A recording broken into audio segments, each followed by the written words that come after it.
নমস্কার বন্ধুরা, সুলেখা রান্নাঘরে চলুন আজকে একটা চকলেট কেক বানিয়ে দেখাচ্ছি ডিম ছাড়া। তাই এখানে আমি প্রথম দিচ্ছি তেল, 1 কাপের মতন দুধ দিয়ে দিলাম, চিনিটা আন্দাজ মতো দিলাম 1 বাটি, ও পাউডার আমি 2 চামচ দিয়েছি, এই চামচে বেকিং সোডা, বেকিং পাউডার। এবার আমি গুঁড়ো দুধ এখানে দিলাম, ভ্যানিলা এসেন্সটা দিয়ে দিলাম। তো এবার আমি একটা পাত্র এবার ঢেলে দিচ্ছি, যেখানে কেকটা বানাবো। দেখো এটার মধ্যে তেল দিয়ে দিয়েছি, সাদা তেল।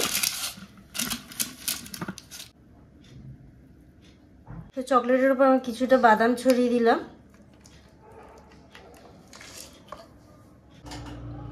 তো নুনটা 10 মিনিট ধরে গরম করেছি। এবার আমি এটাকে বসিয়ে দিচ্ছি, কোনো স্ট্যান্ড না কিছু না, এমনিই বসিয়ে দিলাম।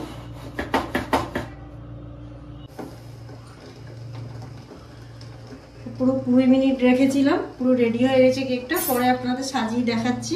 সহজে খুব তাড়াতাড়ি হয়ে যায় ডিম ছাড়া, আর আপনারাও ঘরে ট্রাই করে একবার দেখুন, খুব তাড়াতাড়ি হয়ে যাবে।